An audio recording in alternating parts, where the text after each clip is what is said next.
What's up, everybody? Welcome to Chris and Shell Talk Movies. I'm Chris. And I'm Shell. And today we are doing our top 10 films of 2025. Michelle, how are you? I'm okay. How about you? I'm good. Excited to get this done. Yes. We've been, I'm tired of debating it. Yes. We've been scrambling the last few weeks just to try and get some more films that we could possibly add to our list. Yes. I think this... Go ahead. I was going to say, well, the movies that I did watch, that didn't change anything. So, yeah, I really thought this year was not a great year for movies. I've heard people say the same, and I've heard people say that, it was a great year for movies in general, or it was a great year for horror.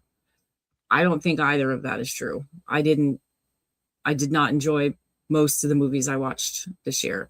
When we started talking, I had 13 in my top 10 list, and I had 15 in my honorable mentions, and the rest of them were in the nope. And the honorables, I was generous, I thought, with the ones I put in honorable mention. Okay. Yeah, well, when it comes to horror, in my top 10, all I've got is I've only got 3 horror movies, so that's how much I thought of horror this year. Yeah, I don't know. Yeah, I think I only have 2 or 3 too. So I don't know. It's super weird. It is. The whole situation is weird. Okay. Like normal, when we do this, we do have a list. And we'll start at number 10 and work our way down to number 1. Is yours did you do your ranking by your 10 film, your 10th film is your worst film out of the 10, or did you just do? No, I ranked them in order. And they are, keep in mind, we don't rank them like they're going to be Oscar winners or anything. We rank them in the ones that we enjoyed the most. So you might, say on here that, my number 10, and you're like, well, that movie, that was, it was okay, but it's not in my top 10. But if it's rewatchable, if it was really enjoyable, if it grabbed my attention really early on, that kind of thing, that's how we rank them. If we were talking Oscar winners or Oscar noms, or, movies that we think would do well, I don't think I'd have any of these on my list. I don't think I'd have a list, to be honest, this year. I really wouldn't. They were rough. Yeah, I think my number 1 possibly might get a mention in the awards, but other than that, I don't think any of them would. My number 1 won a Critics' Choice Award. Because, of course, it did. Yeah. And my number 1 film is the film I'm going to say is my number 1. Everyone else, all the rest, other 9 films are just where I've just decided to put them. They're just in a list, okay. Yeah, that's how my ranking is going to work. All right. All right. Where are we? Shell, you want to start first? Sure. It was a movie that I just watched late last week because I was struggling to get 2025 movies in. It's called Swiped. It's about a woman who enters the job market basically by accident for a company called, well, it didn't have a name at the time. She named it. It was Tinder. And she was the only girl executive there. And they, at first, welcomed her. But then she started to kind of outshine them. So they started pushing her out. And then they started saying untrue things about her and basically destroyed her. She became a recluse. She wouldn't leave her house. She wouldn't answer her phone. They texted her horrifyingly bad things. Why she didn't go to the cops, I don't know. But of course, she signed an NDA. So exactly what happened during that is, kind of made up. But it was basically the gist because other people were there and spoke up and said what happened. And then while she was working for Tinder, she ran into this guy who really liked her, her business acumen, not the other way. And he found her after this big disaster happened and hired her to run a new company, a better dating app, because the thing with Tinder is like you got dick pics on your opening session, you know, Yeah. and she didn't like that. She wanted like more of a safe place. So she was going to start uh, a, like a I don't know how to say it, but anyway, a different kind of dating site. So they started Bumble. Bumble. I know nothing about any of them. I've never been on a dating site, so I don't know how they work. I understand the swipe left and swipe right and all that, but so it turns out that they start accusing this guy that gave her all this money and the prowess to do this, of horrifying things. And Yeah. you know, she's going on an interview and she says she's going to defend him. And then halfway through the interview, she just stops talking about what she's talking about. And she says about this guy, you know, like, we were just friends. It was not a close relationship. You know, I didn't look at his banking books or anything like that. So I had no idea that he was like this. So he went under and she skyrocketed. So it's, you know, it's a story of girl power, which I'm not a big girl power, but I mean, they screwed her big time and she came back and kicked their asses. And I thought that was great. And it was engaging. I would definitely watch it again. Yeah. Okay. That was very long-winded. Yeah. I haven't seen this movie, but yeah, Shell did mention it the other night before we did one of our watch parties, and it's yeah, I'm definitely interested to watch it and see what I think of it. Because I do like movies like this, when where they start the apps and all that type of stuff. So I'm interested to give it a how go. creative they are, you know, and how they come up with stuff like that. I could never think of something like that. No. And then you watch this stuff and you're like, oh, what a simple idea. Right? Yeah. I could hit my head on the countertop and come up with the flux capacitor, you know, but I haven't. Yeah. Yeah. It's crazy. Like we watched like The Social Network and you think of like how Mark Zuckerberg started Facebook. Right. And how he thought of that. Like when, I mean, we had MySpace, but I mean, he just developed Facebook to blow MySpace out of the water. Yeah. It was crazy. Yeah. And now he's a zillionaire. Correct. Okay. My number 10 is going to be, this might shock a few people, and it's a movie we did watch recently in a watch party. My movie is Regretting You. Okay. All right. To be honest, I actually had never heard of this film. The reason I checked it out was solely because of McKenna Grace, where McKenna Grace is actually going to be in the new Scream film. So I just wanted to see her in something recently. And yeah, this film totally shocked me. Yeah, even on the cover, you think it's going to be it is a romantic story between her and her co-star, which is Mason Thames, who was also in what do you call it? Black Phone 2. Yeah, he's but then also, right?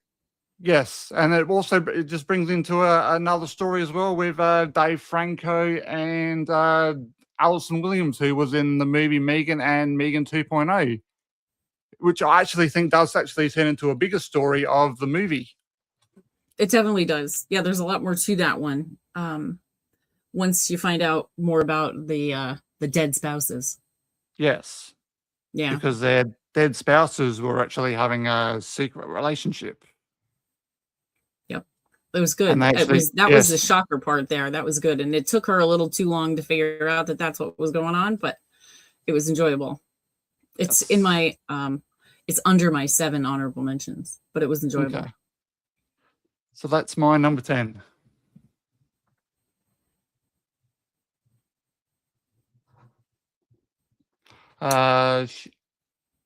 Show, what do you got next? My number 9, we watched in a watch party, and I pushed for it because I love Dave Franco, and it's Together. It is, yeah. It's I feel like you might be surprised that one made my list. Yes, I am. It's a weird one, like bonkers weird. I think it's listed as a horror movie. I don't know that I'd call it horror, but it was super weird. but it was engaging. They hooked you right from the beginning.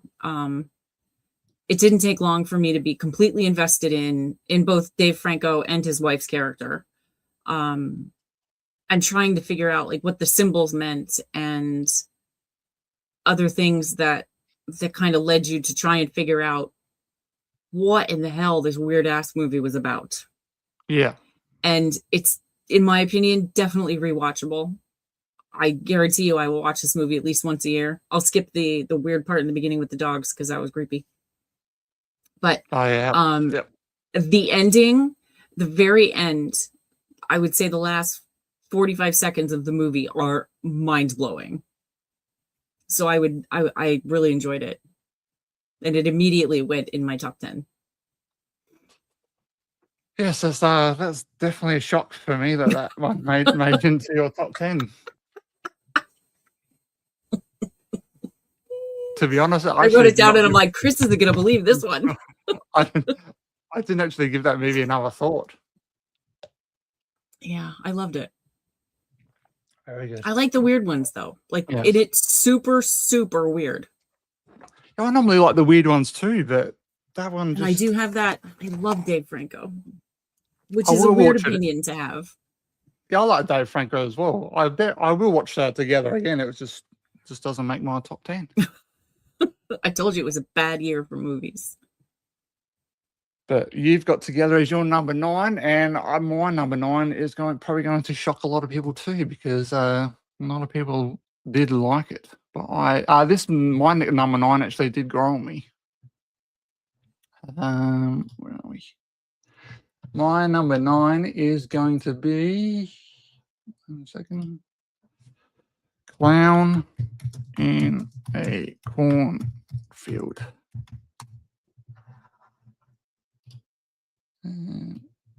Oops. Shit. I'll fix that in a minute. Yeah, so Clown in the Cornfield is about a daughter and a dad. They moved to a small town of, give me a second, I forgot the name of the town. Kettle Springs. And in this town, they like everything to be stuck in its olden times. They don't like it to be recent. But then you have the kids, and they're all into their social media and that type of stuff. And one of their social media is all about a clown, and they go around and prank people. But then they end up to it. But then the clown who they pretending to actually do the pranks is actually does end up becoming a killer in the movie. Yeah, I'll never watch that movie. It originated from a book, and people do say the book was better, but I'm not really a book person. It usually is. And I really enjoyed Clown in the Cornfield. I have issues with clowns. Like, I'm not terrified of them, but not a fan. So that's my number 9. Oops.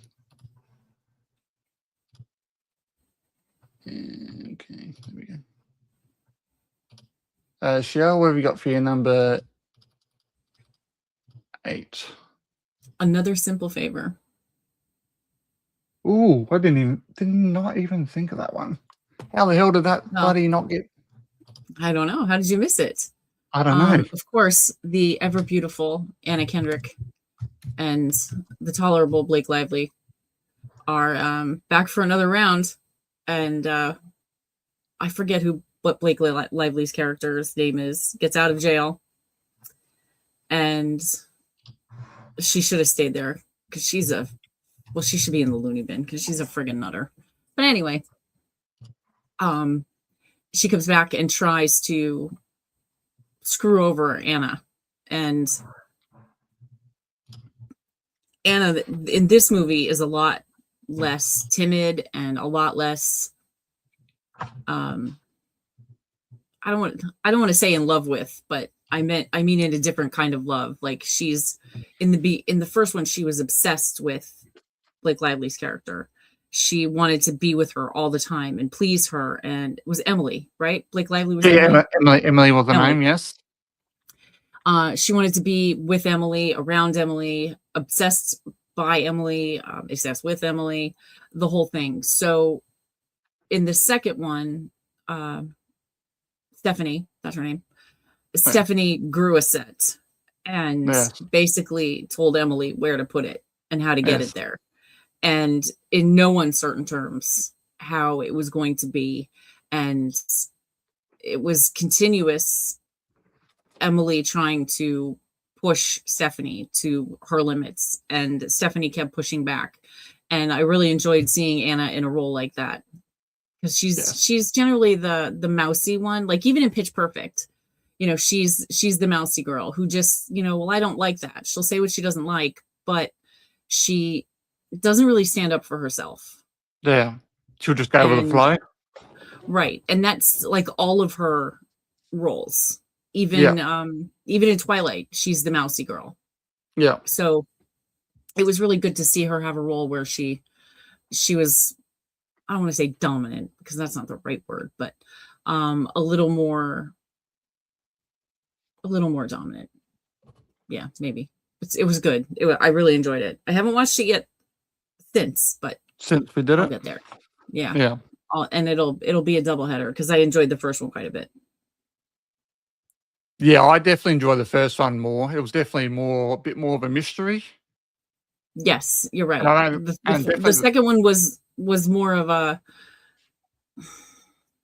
start and stop kind of thing, because Emily would get Stephanie to do something and Stephanie would end it, and then Emily would do the same thing again, and it was back and forth, where the first one was just one continuous mystery.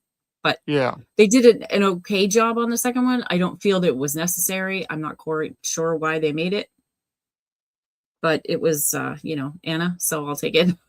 Yeah. Well, I think we even discussed this. They have set it up to go in number 3, but I haven't heard anything more about whether they're going to do it or not. I don't know. You talk, I'll look. But yeah, so like I was saying, I did enjoy the first one a lot better. For me, the ending didn't quite land. I do enjoy the ending a lot of the first one, and but probably what I will say I did enjoy this one a lot is definitely the ex-husband. I thought he was absolutely hilarious before he was hilarious for sure. Spoiler alert. For sure. Nothing in her IMDb. She's got 4 upcoming. Yeah, like I said, I didn't hear anything. It was just the way it ended. So I think there's plans to do it. They've just nothing's greenlit to go ahead yet with it. Well, they can skip that. So we'll see. Okay, my number 8. And just before we start, we do have someone saying hello in the chat. Yeah, I can't get the chats to come up. I've been trying to get them to display and they won't.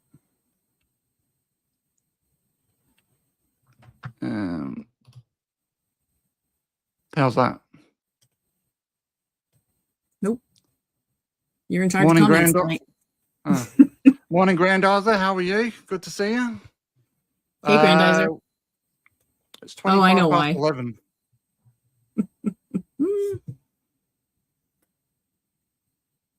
Chris's hair looks rather wild today.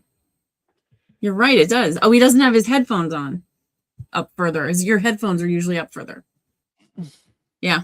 Yeah, they're usually like halfway, so they kind of mat down your hair. He's right. I didn't even notice. And probably it's more tomorrow 49ers for Michelle, so she'll be excited. Yep. Tomorrow's my Niners game, 4:30, I think. Oh, so you did get the comments to work now for you? Yeah, I was trying to do it in YouTube. Okay. Not in StreamYard. That doesn't help. That'd be why. But yeah, so I'm super excited. I can't wait. Well, Granddaughter, before we go on to number 8, I am actually going to regrow my hair for a while again, so it probably might end up being an afro for a while. But we'll see.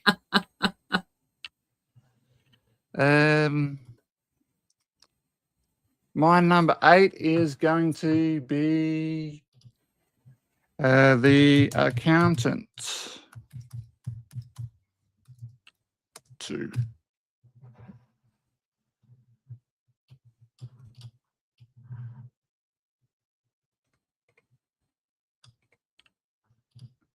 Yeah, so as I was saying, The Accountant 2 is my number 8. I really did enjoy this film. I probably would say I did enjoy the first one more, Me too. but I did enjoy the fact that John Bernthal was in this one a lot more. Yes, he was. It took a while for him to get there, though. You know, it took did. he didn't get in there really until like 45 minutes at least into the movie. But he was enjoyable. I like how he got the cat. That was sweet. With a puppy. What did he get? A cat? A puppy? He got a cat. Right? Because he was going to get a dog. Yeah. He wanted the dog, and he was. Yeah, that was super cute. Him with this, he's holding this tiny little cat. Yeah, super sweet. That was hilarious when he's in the hotel and he's trying to work out what to say to the woman to say that he wanted to take the dog early. And then in the end of the movie, he ends up getting the little ginger cat anyway, like Flipper. I like that. It's my number 2, 4, 6. I like how it's really high octane, but they have a really good relationship, a really, really great chemistry. So the comedy is natural for them. You can tell that they're not trying to make jokes. They're just being themselves. And it really brought out the better, I don't know about better, but of Ben Affleck's character, Christian.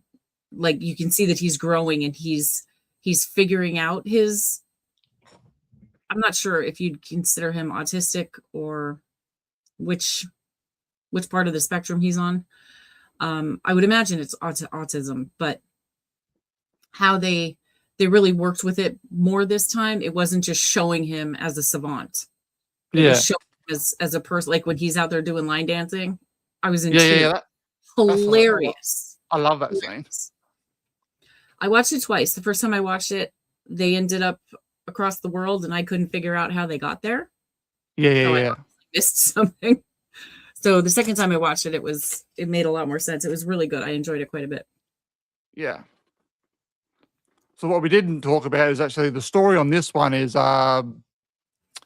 what's his name? The bald head bloke, J.K. Simmons' character. He dies. He's trying to track down some girl,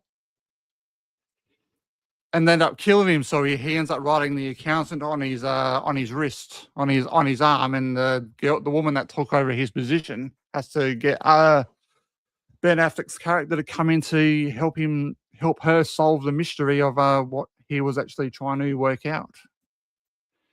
And they're actually smuggling or taking all these kids and smuggling them around the world and all that type of stuff. Trafficking, lots of trafficking. Yes, trafficking. Do you mean we didn't talk about our previous films? You may have missed the start of that. Or do you mean we don't talk about it says prior? So I'm wondering, no, Chris and I do not discuss them before we do this. I mean, like if I'll say, I saw The Accountant 2 yesterday and he'll say, what'd you think? So I'll say, it was decent. It was blah, blah, blah. But our actual lists, we never talk about them, no matter what list it is. Correct. Cheryl, what's your number 7? Drop. Ooh, Drop. Oops. I didn't mean to do that. I don't remember any character names. What'd you do with me? You lost me. Sorry. I don't even know how to tell the story, so you might have to help. This woman, I can't remember the beginning, but she ends up at dinner on a date with this guy, and the person that's taunting her makes her stay on the phone, and he's texting her and all this other stuff, telling her she has to do this or he's gonna kill somebody, right? I can't believe it's on my list and I know nothing about this film. Okay.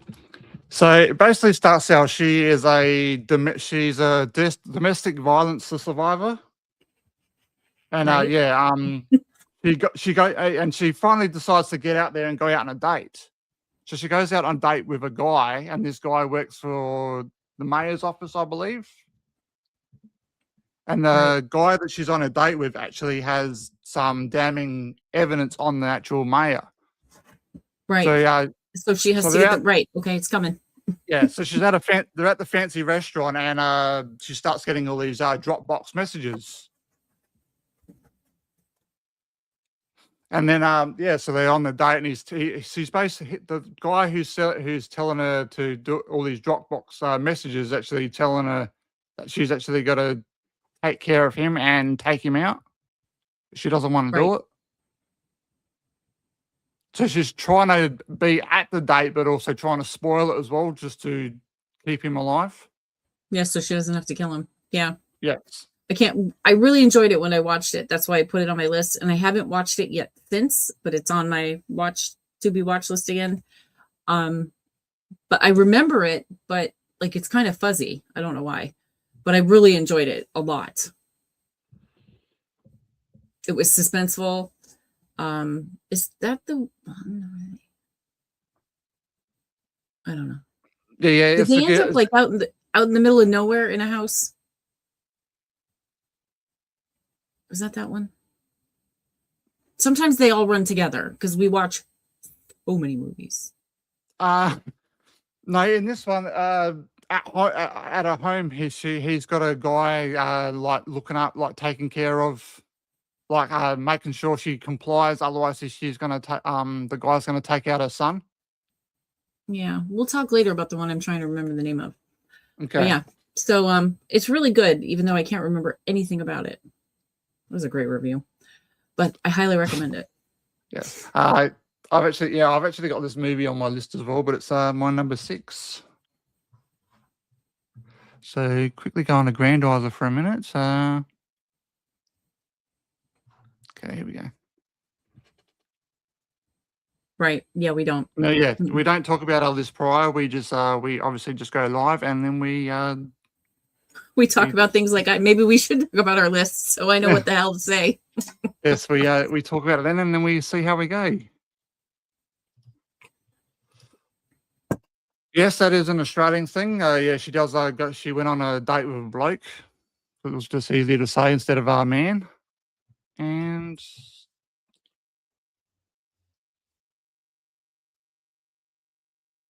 no, it was all. There wasn't any phone call, was there? It was all text message, wasn't it? Yeah, it was all text message. Sorry, yeah. Yeah, I don't remember a phone call. But she's on this date with this guy, and she's constantly on her phone, and then she had to go. Not bridesmaid, the housemaid. Yes, and then I didn't even realize that, and she had to go talk to the other guy. Wait a minute, is the housemaid this year? 2025, yes, it is. No, the housemaid is 2025. My list is wrong. So I'm going to take The Accountant 2 off my list since we already talked about it. Okay, fair enough. What a dumbass. I have it on for next year. All right, moving on. Yes, please do. What have I got? Shit, where the fuck am I? Number 7. My number 7 movie is Ballerina, from the world of John Wick. Oops, shit.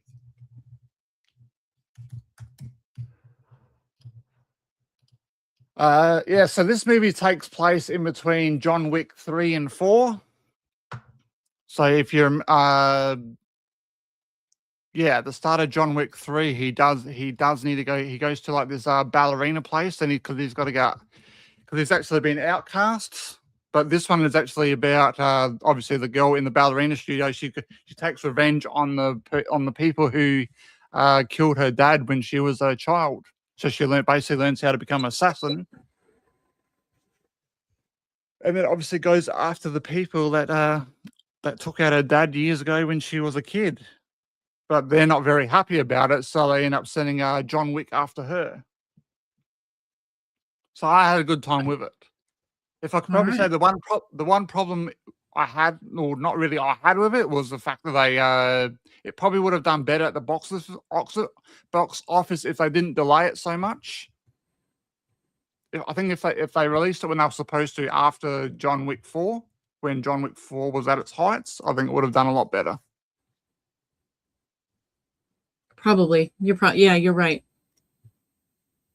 So that's my number 7. All right. I don't see dating in my future, but you're welcome to text me.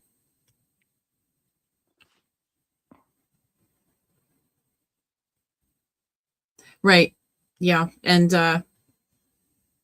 like my number 9, Chris was blown away that I actually had that on my list. So I would rather see him shocked on this than shocked reading it privately. Yeah.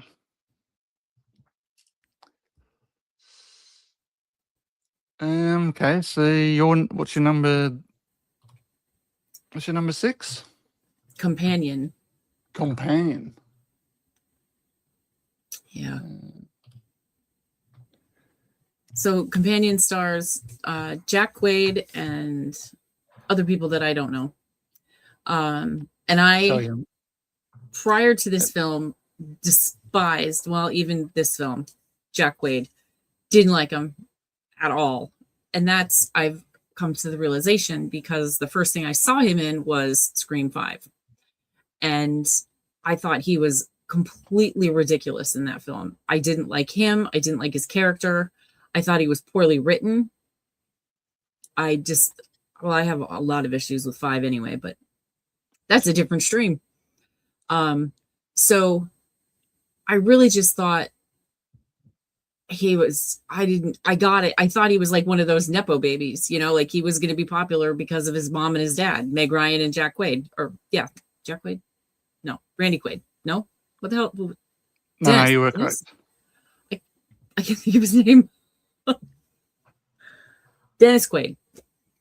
Yes. So I then saw Novocaine, and I really enjoyed him in Novocaine. So my opinion has changed about him, and I just don't like him in Scream. But so Companion, he's got a sex bot and a bunch of friends, and they are setting up to steal some stuff, steal a whole crap load of money, actually. And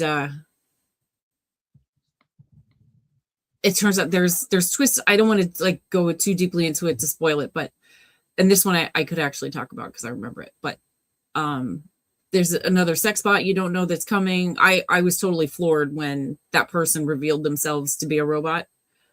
I did not see that coming. But it's engaging. The girl who plays Sophie Thatcher. Yeah, she's fabulous as a robot. I don't know what else to call them. But she was really good. Her movements were very good. They stuttered when they needed to. The makeup on her looked flawless, which obviously a robot would look that way. She was really good. The rest of the cast were good. They were engaging. They were funny. They were enjoyable. They were real as a sex robot can be. It was really enjoyable. I highly recommend it. Check it out. Yes, I do have Companion on my list. I actually have it at my number 2. All right.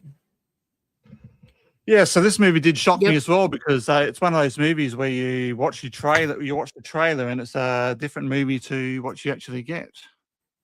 I was completely shocked. Like when you said we were going to watch it, I thought, oh my God.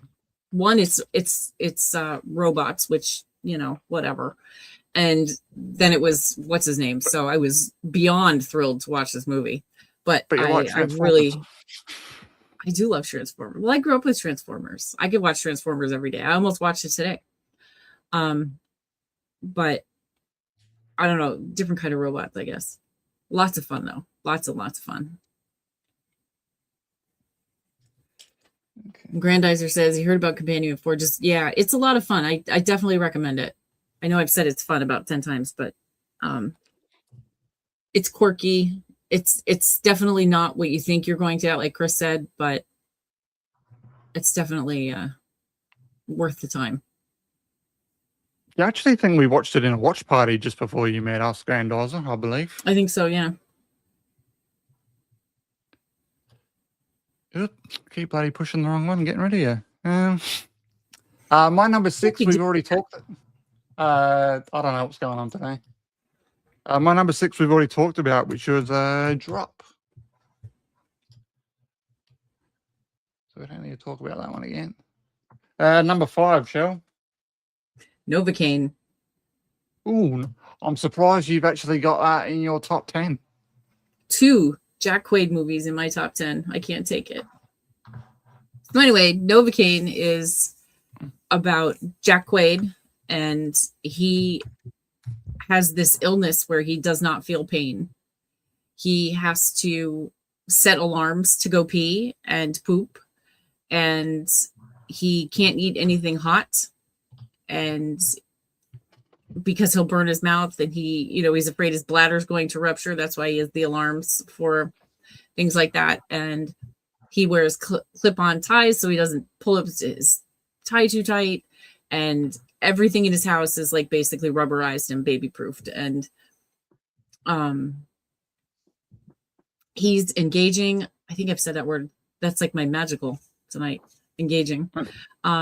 He's entertaining. He's got good charisma with the or good not charisma. Chemistry with the girl in the film, and Amber Mid-Thunder. Yes, and he sets out to try and right a wrong, and nearly dies doing it because his like arms basically falling off, his neck's had in half, and all sorts of stuff and he doesn't realize that he's basically dying because he can't feel it.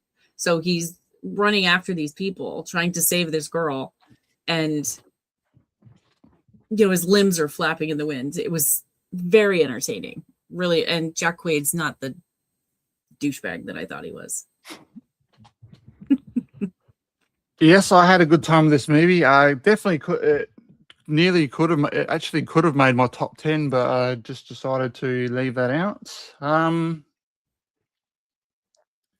Yeah, very good movie. Actually I did have the opportunity to see that at the theater because we actually did get a pre-screening before. We did get a pre-screening before we were supposed to get it, so I took the opportunity to go see that. Had a good time with it. It's definitely one of those movies where you don't take too seriously. You just switch your brain off and have a good time, have a good laugh, and that and Companion, same thing. Enjoy. So I'm glad you put that in your top 10. I was surprised I put that in my top 10. Yeah.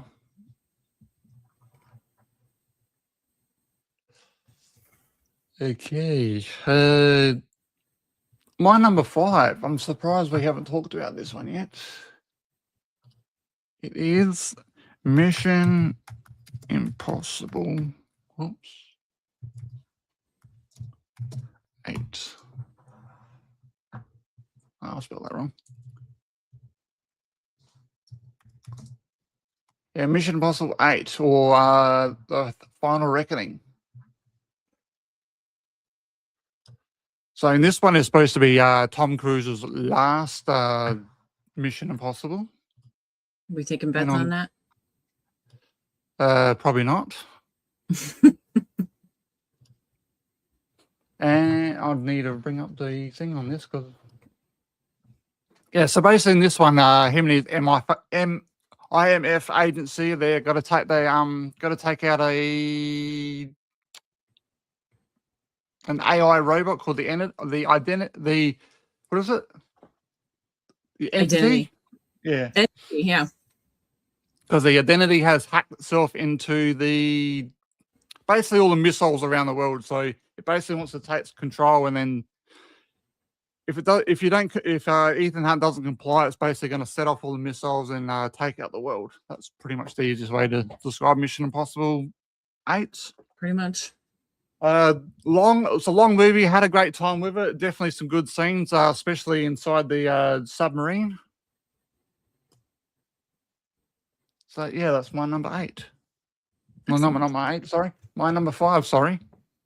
That's all right. Let's see. How many did you watch for 2025? I watched 41.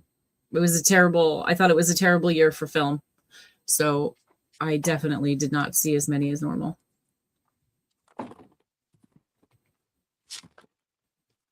I create my list as the year happens. I have an Excel spreadsheet that I have one column that says, yep, and that's my top 10. Then I have an honorable category or column, and then I have a nope. That's exactly how they're shown. And so I'll put the ones that I really liked in the yep category, and then I whittle that down to 10. Well, this morning or this evening is because it's nighttime here. When we started this, I had 13 on my list, and then the honorables, and then the I really didn't like this at all kind of thing.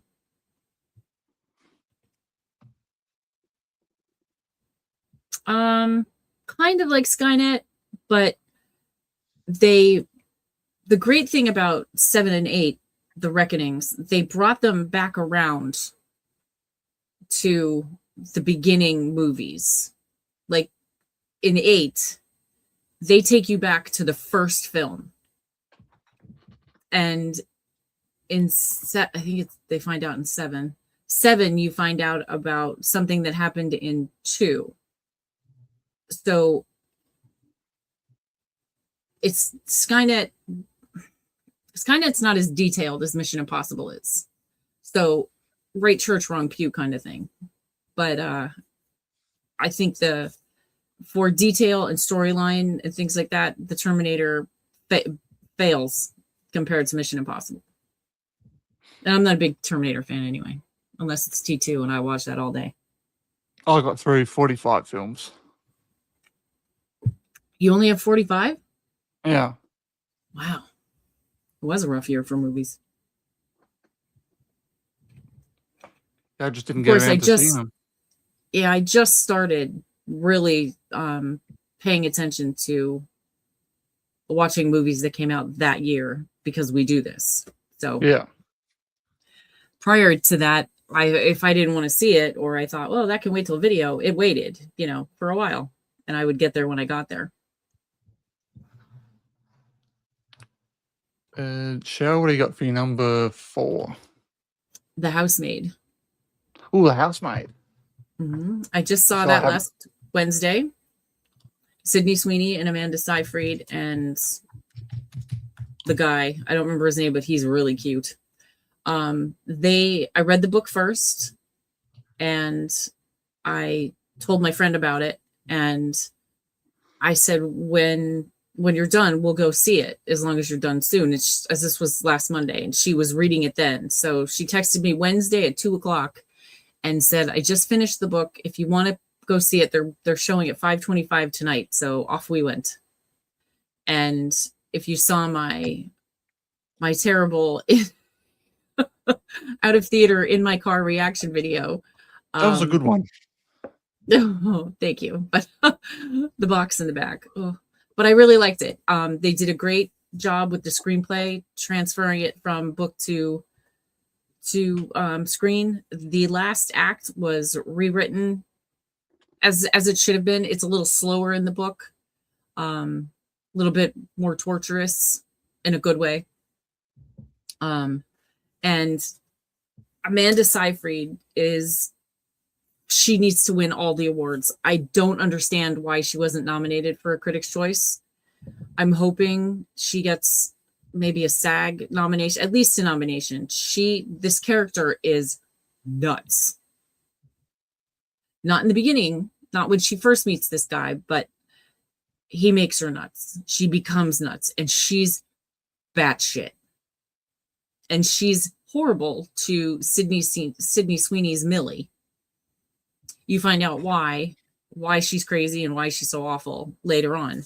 But They did a really good job. I cannot recommend it enough. There are so far 3 novels and a short story, and I'm in the 3rd novel. And I believe the 2nd movie has been greenlit. Yeah, I haven't seen this film yet. I need to go see it.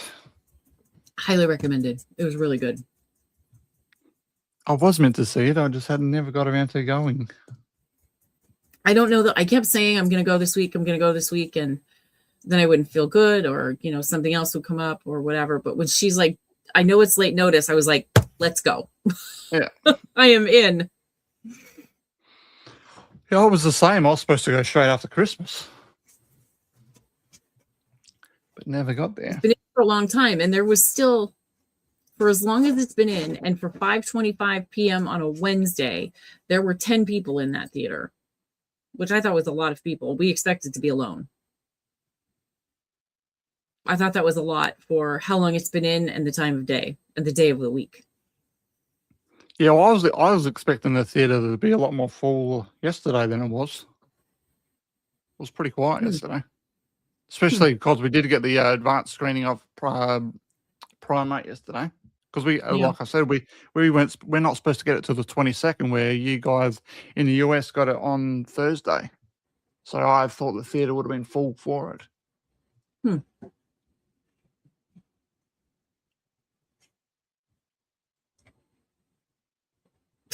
I hear it in my head now, Grandizer. Tiffany singing in the mall. There is 4 people in here, but you're just the only one saying anything.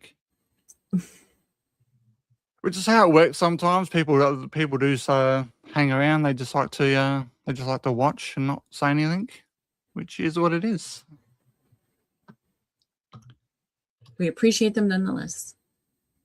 Yeah, so thanks for being here. My number 4 is another movie I do believe we both enjoyed, because we did it in a watch party, is Hard Eyes.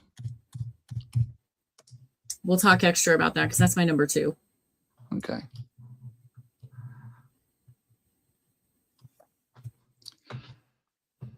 Okay, so Hard Eyes is a slasher movie, and it's basically about there's a serial killer, and he always comes around to a different town in the United States on Valentine's Day because he doesn't like romance. Doesn't like love. He doesn't like love. Depends on the day. I don't like it all the time either. Yeah. So basically what happens is it's got Olivia Holt and Mason Gooding in it. They end up becoming co-workers because Olivia Holt's character, she's meant to do this campaign and she kind of stuffs up. So she brings in Mason Gooding because he does the same sort of role, and he wants to help her fix it. So they end up going out to dinner and stuff, and they end up leaving early for some reason. I can't remember exactly why. And then at the start of the movie, they do have a bit of a chemistry, like a bit of romance kind of thing, and they do end up kissing. And the Hard Eyes killer actually sees that, so he ends up going after him for a mistake, thinking they actually are a couple. And it goes rapidly downhill from there for them. Yes. It's a lot of fun, which all the movie on my list, I say they're fun because they're fun, and which to me means they're rewatchable. You can enjoy them more than once. They're not just, stuffy, uptight. That's how my 10/10 is. So I've seen it twice. I watched it before we did, and then with you. And I did, as soon as the one character came on screen, I went, yep, that's the killer. Without a doubt. But then find out there's 2. It's a not 2 necessarily killers, but it's a duo. Yes. And I thought the reveal was decent. I did not expect the second killer to be that person. Yeah. That was a shock to me. But I thought like the death scene of the killers, the reveal was good, but then after the reveal, I thought it kind of went downhill because they were fighting and arguing, and it was like they tried too hard to give them chemistry and make them likable. I didn't enjoy like after the reveal, but the rest of it was a lot of fun. Mason Gooding and that girl, they have good chemistry. I gotta be saying that word a lot tonight too. I'm gonna have to get a thesaurus and look up different words to say. Mason Gooding was good. The only thing I've seen him in is Scream. So that's the only thing I had to, bounce that off of. Is he related to Cuba? Yes, it's Cuba's son. No, I did not know that. I already like him better than Cuba, so points to that. But it was fun, a lot of fun. I liked it a lot, and it wasn't terribly scary, and the kills were very inventive. Yes, I like inventive kills. Like, when they put some thought into it, and make it interesting. Like that girl who was getting engaged, she deserved it. She should have been able to be brought back and killed again. She was such a bitch. Oh my God. Yeah. But yeah, it was good. It was really good. I was surprised that it was so high up on my list. Nice. Yeah, I reckon I've seen it probably about 5 times. I've definitely watched it in our watch party. I watched it in someone else's watch party. Nice. When they were doing it on their channel, so I had a good time with it. We didn't mention the dildo throwing scene though. Oh, I forgot about that. Where she throws the dildo at the killer. Yep. Well, you do work with what you've got. Yes. And Grandizer likes to watch too. I get it. Very good. Voyeurism is illegal though, so be careful. So you're number 3, Cheryl. The Amateur. Oh, Amateur. Yeah, this was another one for me. It didn't quite. Actually, it could have made my top 10, but I left it out with these other ones that I have put in. So the Amateur. Very good. The Amateur is Rami Malek. I'm confusing it with Mr. Robot, because I just started watching that too. So forgive me if I start talking about computers, because that's not what this is. But his wife was killed, right? Yes. Look it up. Yeah, his wife was killed, and he starts to try and like look into it to see what he can do. But the thing that I really liked about this film is that it wasn't okay. Here it is. When his supervisors at the CIA refuse to take action after his wife is killed in a London terrorist attack, a decoder takes matters into his own hands, and Fishburne's in it too. But what I really liked was that it wasn't someone built like Chris Hemsworth, or it was this normal looking sized dude who gets the better of the bad guy. The story was solid. It was there. I don't remember any plot holes or how did they get here kind of moments. But I mean, Rami Malek is just this normal dude who ends up winning in the end because he outsmarted them, not with guns, not with, bombs or anything like that. Although there was a couple explosions. He just did it better as a normal guy trying to figure out what was right, or knew what was right, and figure out how to bring them to justice. And that's why I liked it. I thought it was very well done. And I really like Rami Malek. Yeah, so even do as an I. Oscar winner, I think he's underrated. And it's on Hulu, so I might watch it again. I believe, yeah, because I was actually thinking about this movie the other day. I was like, why the hell do we not have it out on 4K yet? Well, Fox is owned by Disney. Disney do not release physical media in Australia anymore. That's why we do not have it. Oh, that's right. That's right. We've talked about that. Pieces of shit. Amen to that. I'm polite. Don't mind me, mate. Just passing through. I'll just be here till you're done.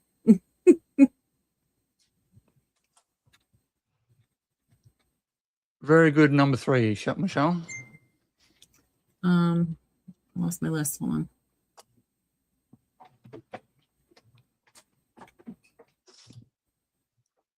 Hold on, I don't know what the hell window it's in. I think we already talked about it. What in the hell? Well, you just did your number 3. Now Here it is. fine.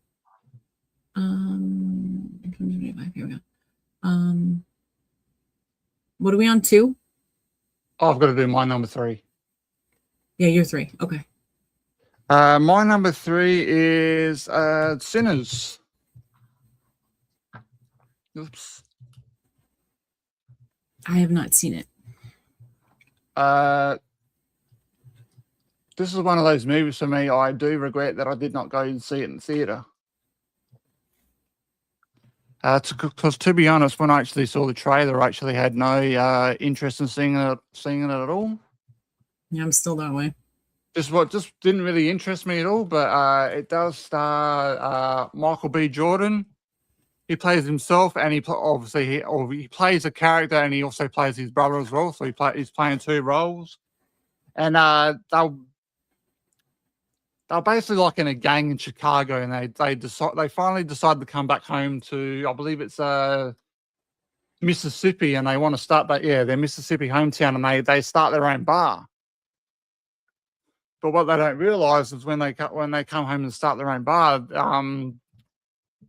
something is waiting for them to get there, so they end up they have this big opening night, and all these vampires, and they have this vampire, and he started to turn people, and they end up coming after him. There's a lot of music in it. It's a good fun movie. I thought it was going to be more serious. Like the poster looked serious, the review or the little blurb in IMDb seemed more serious, and I missed our stream when we did it. I don't know if I was sick or away. But then when they said it was more of a sci-fi thing, I don't know how it won so many awards, and it's going to be definitely on the Oscar nom and the Globe list. So I don't have any interest in it at all. Okay. Just quickly, while Grandizer just mentioned this, I will talk about it. Yeah, stay tuned, Grandizer. I'm going to do From Dusk Till Dawn in a few weeks when Michelle's not available, so I'm going to do that. End of the month. I'll be on the last weekend. Yes, so we can watch Selma Hayek with her snake. I'd rather watch Brittany with her snake. Was there something else I said I wanted to watch again? When she did she was on the MTV Video Music Awards with a giant snake. Okay. She was dressed in green, and she had a giant, huge snake. Okay, fair enough. Yeah, what's your number 2? What's my number 2? Hard Eyes. That's right.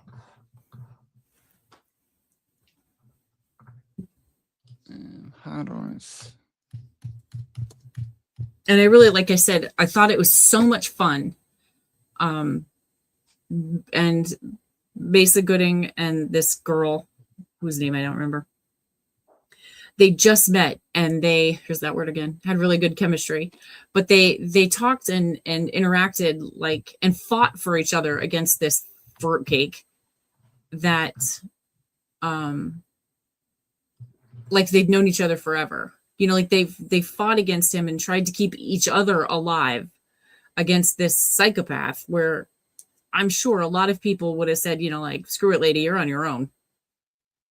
And I thought it was just good. The casting was really good too. And Hard Eyes was very different looking. It was a big guy in the mask with the lights and stuff, and the power went out at the police station, and then all you hear is the lights warming up, the click and the whir. Yeah. And then the lights, his eyes come on. It was really cool. Yeah, I definitely might. Now that we're talking about it, I might have to watch that again afterwards. Yeah, I just wrote it down to watch again too. So you got that and the Amateur to watch. Yep, wrote that. And nice. Drop, because obviously I don't remember any of it. Yeah, I reckon I watched that probably about 2 months ago. I've been meaning to watch it again. I just haven't got there. So we finally reached it to our number one. So what's your number one, Shell? Final Reckoning. Final Reckoning is your number one. Nice. Yeah. It was there the instant I saw it, and I think it was there before I saw it, because and I do have problems with it, but for as good as 7 was, I knew 8 would be so much better. And like I said before, talking to Grandizer, how they brought it all back to the original film. Like when that guy walked in, I almost dropped. Yeah. They went to the place in Alaska. I couldn't believe it. I was like, holy, like they literally brought it back to the original film, same guy. And, and then on the plane ride home, Tom's like, I really owe you sincerely an apology. And he's like, no, you don't. And I mean, basically what Tom and the IMF did screwed that guy, got him kicked out. Well, not kicked out, but he's been at a monitoring station in Alaska for 30 years. Most people might be a little bitter about that, but he was just like, no, I met my wife. I have a great life. And he doesn't even have a home to go back to because it burnt down now when the IMF showed up. So, yeah. But they brought back information from each movie and referenced a lot of things that happened in the past. And I mean, the story was perfect. It was visually stunning. That McQuarrie, he's a director. He should direct everything. He doesn't make explosions like Michael Bay, but everything else is perfect. I think he and Tom have 4 or 5 new movies in the pipeline. Yeah, they seem to have built this partnership with each other. Yeah, absolutely. How they figured out how to talk to each other underwater, so they didn't have to keep getting up and getting down, and how they made the best of situations where they only had 5 or 10 minutes a day to shoot a specific scene, how they got it done faster than most directors would do. And it was just visually stunning. The stunts speak for themselves. My issue is with Issei Morales, who I really enjoy, but I thought he was a terrible villain. I thought his acting was deplorable. And I really think somebody else could have done it better. Or it was the writing. I'm not sure if it was him or the way they wrote the character, but I thought he was terrible. And it's unfortunate that he's in it a lot, but then there's this one segment where he's in it for about 15 minutes straight. And I could fast forward through that part of the movie every time I watch it now, because he's just awful. Yeah. Well, we've kind of talked about this with the Mission Impossible franchise anyway. You look at it and it's like the villains in the whole series are not that great anyway. Right. Yeah. Except Philip Seymour Hoffman. I mean, yeah, I think him and Philip Seymour Hoffman and John Voight are probably the best 2 villains. Agreed. Yeah, and they're in the first 3 films. So I mean, we have a lot going on. The guy in 2 was just, 2 could just go away, if you ask me, except for the part that, no, nothing in 2 is worth talking about. Nothing. Well, you're going to hear about that again. You're going to hear about that movie again soon. 2? Yeah. Because I've got to talk about it when we stream with Kyle. I hate it. Oh, because it was filmed there. Oh, okay. But yeah, so Mission Impossible: The Final Reckoning. Go Tom. Hold on one second. This was for Mission Impossible: The Final Reckoning. Yeah, it came out in 2025. And I loved it. 98% of it. And my number one film is actually similar to Shell's. I actually, when I saw the trailer, I had a feeling it was going to be my number one. I did kind of leave the theater slightly disappointed, but then as soon as I really enjoyed it in the movies, but I thought, oh no, that's not going to be my number one film. But as soon as I watched it again, and actually the first time I did watch it again, I did it as a watch party that night. It instantly became my number one film, and it is. I have no idea what you're talking about. Oh, you will know in a minute. F1. Oh gosh, yeah. And I was actually watching it before we started this. So F1 is my number one movie of the movie, starring Brad Pitt. He was a Formula One racer, and then he got badly injured. And so he starts racing in all these other divisions and stuff. And then his old, I believe it's his partner who used to race on his team, actually owns an F1 team. And they need to start winning races, otherwise they're going to sell the team. Or the board will put the team up for sale and sell it. So he gets Brad Pitt, whose character's name is Sonny Hayes, to come into the team and start winning all these races. It's Brad Pitt's version of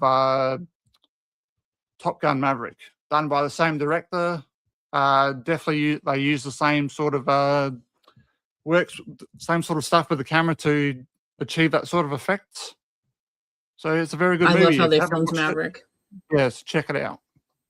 Oh yeah, I just wrote it down. I'd like, you said that they use the pit road like underground like they do in Dubai. Yes. Yeah, I'd like to see that.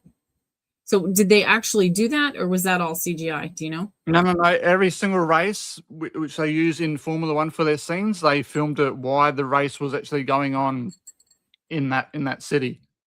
So in between, when the actual official Formula One race was not going on, they could go out on the track and film their scenes. So they actually filmed in Dubai. Yes. Nice. Yeah, I'll watch it just for that. I think they should put that in at Pocono.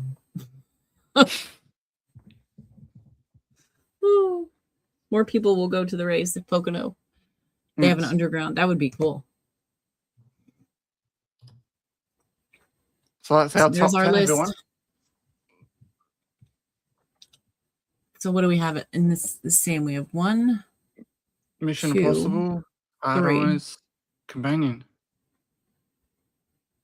Which is pretty much I did have The Accountant until I remembered that The Housemaid was last year. Nice. It's good. I like when they're different. Yes.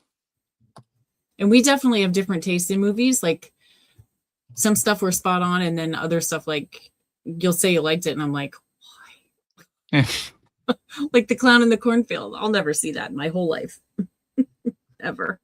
Well, when we do our horror month, I'm going to add a few little snippets to our intro for that with Clown in the Cornfield in it.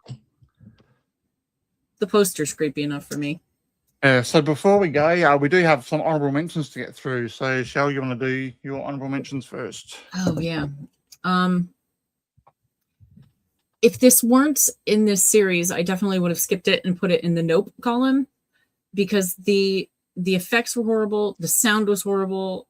I can't believe they released this film this way, but it's Final Destination Bloodlines. It's in my honorables because I like the story. And I think they're going to do better with the next one. But this movie sounded like it was released in a tin can. And I thought they could have just done a lot better with the effects. And a 20-minute opening scene was a lot. I think that, could have been a little better.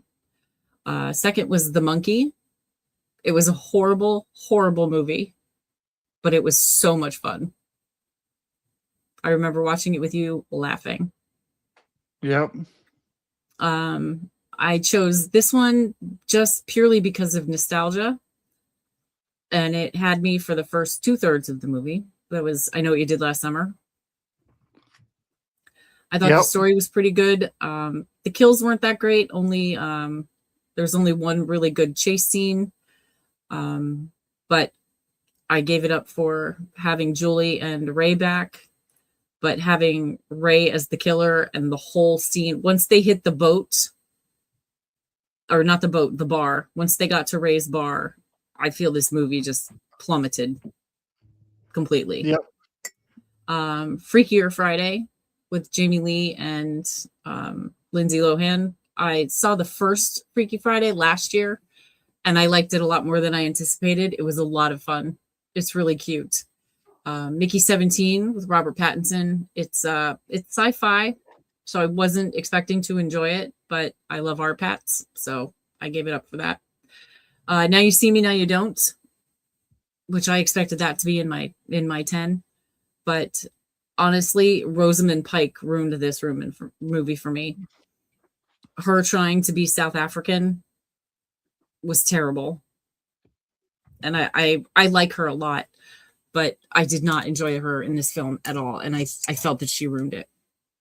And my last one, which is super weird, but I saw it one day scrolling through Hulu, and it was a movie about Ozzy Osbourne. And it was mostly about his life now. How he was, well, not now because he's passed away, but he was so sick. His back was completely blown out, and they arranged a final concert for him, which he was thrilled to do. And he wasn't sure, it got close to the time, and he wasn't sure he was going to be able to do it because he was in so much pain. And they had others do the show for him. He sang one song actually from a chair because he couldn't stand. It was like a throne, like the Prince of Darkness would sit in. It was really neat looking. But they had other musicians do the music for him, and other singers sing. And they were, you could tell just by talking to him that they were floored and flabbergasted and all those words that you could come up with, and downright honored to be chosen or even asked to sing in this or perform in this dedication to Ozzy, because while he was a little strange, he was a good human, and he was a likable human. And we forget that these celebrities are just human beings. You know, we forget that Ozzy, while he bit the head of a bat and peed on the audience and all the other weird shit that he did, you know, we all had our years where we were a little wild maybe, but at the end, he was just an old man taking Vicodin because he was in so much pain. Yeah. And Sharon was just his wife, who loved him unconditionally, God bless her, and just took care of him. Like we forget that they're people too. Like, you know, we have them on these pedestals where, you know, they're so beautiful and they're so this and they're so that, where, you know what, Jennifer Aniston goes home and she puts her pants on one leg at a time. She's still just a person who experiences pain and sorrow and sadness, and we don't think about them that way. And this video really showed the human side of Ozzy Osbourne, and I really genuinely enjoyed it. I highly recommend it, which is something I never in my life thought I would say. Okay, for my honorable mentions, I've got The Long Walk, which is a movie that I've recently just checked out. The Amateur was on the Amateur was on your list. The next one we did as a watch party on the channel was Dangerous Animals, where he kidnaps the people and then films them as he's going to feed them to sharks. Novocaine, we talked about. The Monkey, which really nearly did, which I really wanted to put in my list, but just didn't quite get it there. Den of Thieves 2. So funny. It was so funny. It wasn't meant to be funny, but it was funny. And a movie I talked about recently with you backstage with Samara Weaving was Eerie Meanie. Yeah, what was that? Eerie Meanie. Eerie Meanie? Yeah. Never heard of that one.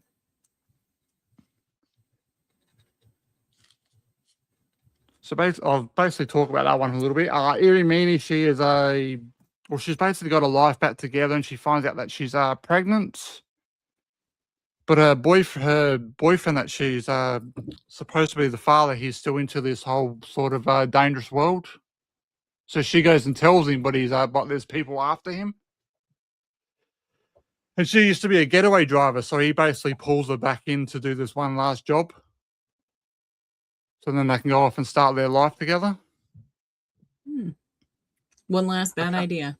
Yes. Can't really say too much more because then it will give it away. But we do have a few questions from Grandizer. Yeah, we just did our honorable mentions. Yeah, we did those. Of Chris's list, which movies will you not watch and why? Same question to you. Really the only one that Chris talked about that I won't watch, well, there's two, Sinners and Clown in the Cornfield. I've recently developed a thing about clowns.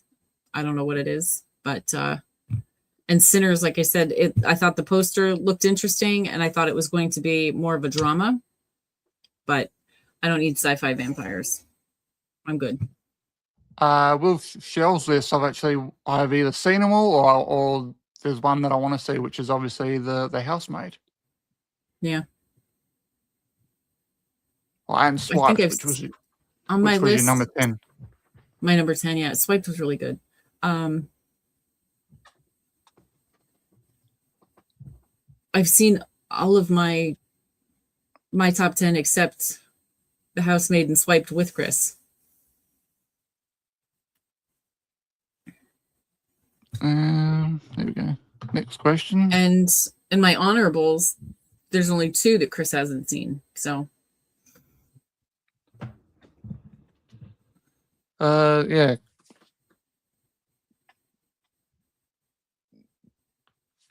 Mm-hmm. Does it bother you when you get? No, not really. No, doesn't bother me at all because they're acting. They're supposed to try and put on. To me, it's always the best actor should play that role.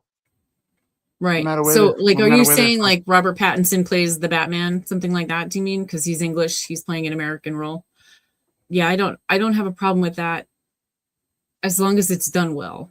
Like, don't like here we are on my RPATS kick, but like, don't pick Robert Pattinson because he's a huge star.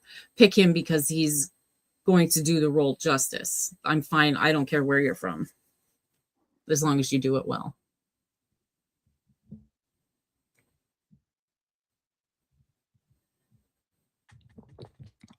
Yeah, I actually watched Blown Away about a year ago because it's one of my, I hate to say favorites, but it would be in my honorables if I ever did like the best movies I've ever watched. But you're right, the Irish accents and those are a little rough. You're not wrong.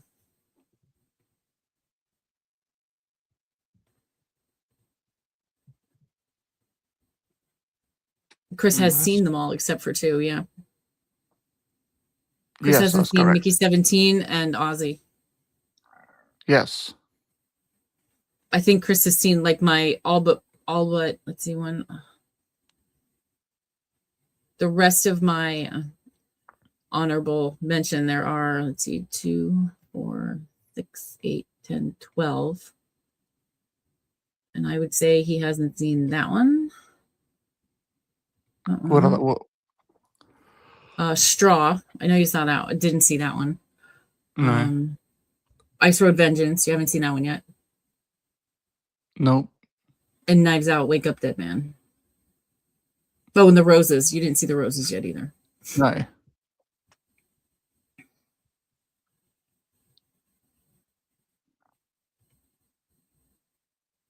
Right, exactly. So, like, you know, don't pick Brad Pitt to be in F1 because he's Brad Pitt. Pick Joe Blow Nobody, who lives down the street from me, to be in that role if you think he's going to do it right. I don't care about that. Star power obviously is better for the film because it will bring more people in to see it, and I understand that. But don't pick Timothée Chalamet because he just won a Critics' Choice Award for Best Actor, and he's likely going to win the Oscar for it as well, just because he's Timothée Chalamet.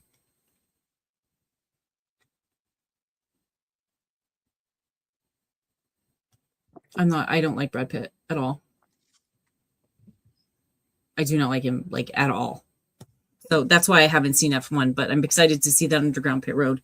I used to work at the local NASCAR track, so I'm very excited about racing. I'm not a big F1 fan. Kevin and I used to watch the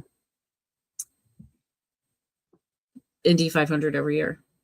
That was our only F1 race. Some of them, I don't have a specific list of stuff released. Yeah, I don't have a list either. They're just in my file folder to watch. Yeah, which is on my Xbox. I have a list on my iPad, but I did go down the IMDb list about halfway through the year to see if there was anything interesting. But I watched, between you and I talking and so many YouTube channels that I watched, I can't imagine missing a movie that came out that year that I would like to see. Because I watch a lot of movie stuff. And my boys are always telling me about stuff to watch. Yeah. Of course, it's generally older stuff, but. All right, everyone. That is our list for our top 10 films of 2025. Let us know in the comments after the stream is finished your top 10. We will be live again tomorrow at 11 a.m. Australian Central Time. We are doing the question that everyone wants to know and is answering. Is Stu Marcus alive or isn't he in our live stream? We want to talk about that question. So hopefully you can join us there for that one. I say, one sec, Chris. I say, because I only saw 40 movies from this year, and there were over 300 released. And some of the YouTubers I watch have seen like 65 or 70, so I feel like it's a rough list when I've only seen 41. That's just me. I'm hoping 26 is better. Fingers crossed. Yes, we'll see. All right. Thanks for watching, and we'll see you then. Bye, everybody. See you tomorrow night.